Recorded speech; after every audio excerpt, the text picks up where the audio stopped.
smell like Bigfoot's ass. No better way to start a vlog with too much information about yourself right out of the gate. Anyways, welcome and thank you for checking out my hike to Pillsbury Mountain Fire Tower. Before we take you to the summit view seen here, let me take you all the way back to the beginning of my day where this solo hike began. It's an absolutely gorgeous day already. It's 7 a.m. just leaving Auburn. I'm on the road about an hour and a half later than I wanted to be. I slept through my alarm. But northbound right now, heading through the thruway. We're gonna head east and head for Pillsbury Mountain, which is in the town of Arietta. Once we get there and climb the summit, we're excited to see the fire tower that sits on top of the mountain.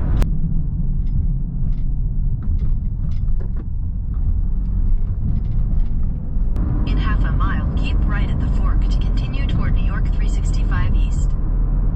Trailhead parking for Pillsbury Mountain is roughly 8 miles north of Speculator and followed a network of logging roads owned by the Lime Timber Company based out of New Hampshire.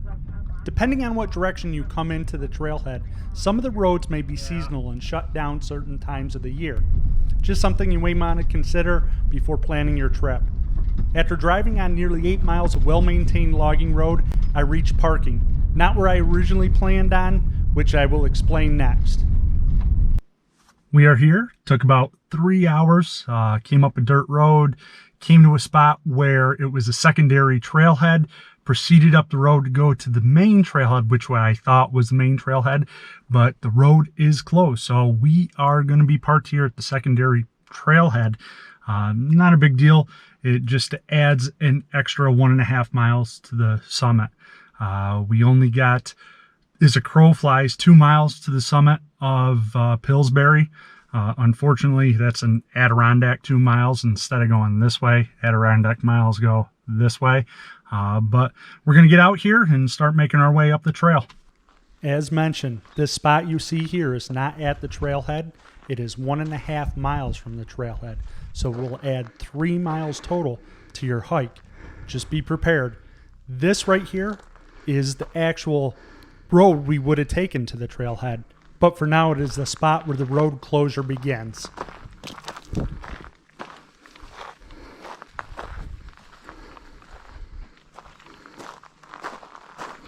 Walking along from that secondary trailhead that we parked at, making my way up to what would have been what I thought was the original trailhead and where the register is for the trail to the mountain. You might be able to see behind me, there's a lot of washout in the road, pretty deep, fairly deep, make it impassable for most lower clearance cars and might be a little difficult for SUVs. So we're gonna keep plugging along here and be at the register shortly. So right after recording that, I bumped into a ranger that was heading back down to the parking area. And she mentioned that the lack of funding is why the road is not repaired. And you will see here, I came into some really washed out areas that are totally not able to be passed by any type of vehicle. I don't know if you can tell by the video, but some of the spots are really deep. In a matter of no time, it was a quick 1.5 miles to the trailhead seen here. Signed in quick and headed off right down the trail. First steps into the trail sloped down and met up with a bridge that crossed over the Miami River. The Miami River had more of a brook appearance than an actual river. The trail starts off moderate, and towards the end of the first mile it starts to get steep. Just into that first mile, there's a brief flat blowdown section before it gets steep one more time with a rock section at the 1.3 mile mark that you have to maneuver past before reaching the tower and the summit. Follow along with me now and let's head for the top. I hope you enjoyed these views of the woods on the way.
here we are, starting to level off and getting close to summit.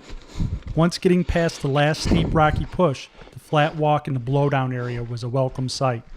Upon entering the summit, you will see a worn-down ranger's cabin on the right.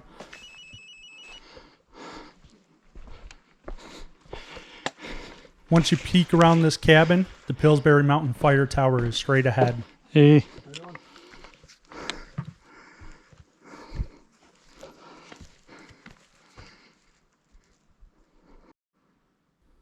Though very nice at the summit, there are no 360-degree views visible until you make your way up the tower landings.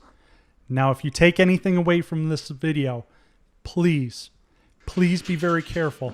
I did not go to the top because the wire does not go all the way around the landing platforms, and I felt uneasy around those areas, and it could be a potential falling hazard. So please, again, be very careful. Ugh. No wire.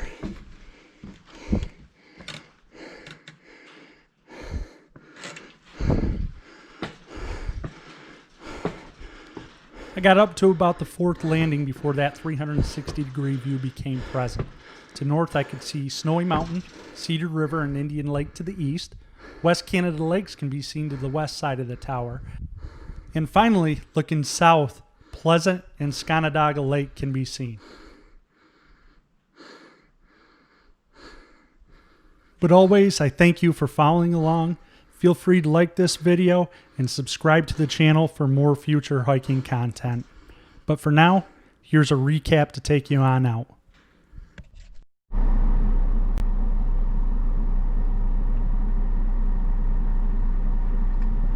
Oh, nothing like a cold hydro flask of water when you get back to the car. Whew, we did it. Made it to the top of Pillsbury Summit Fire Tower and back. Nothing comes easy in the Adirondacks, as I found out once again today. Great hike. Maybe come back in the winter. I don't know. We'll see. Thanks for following along.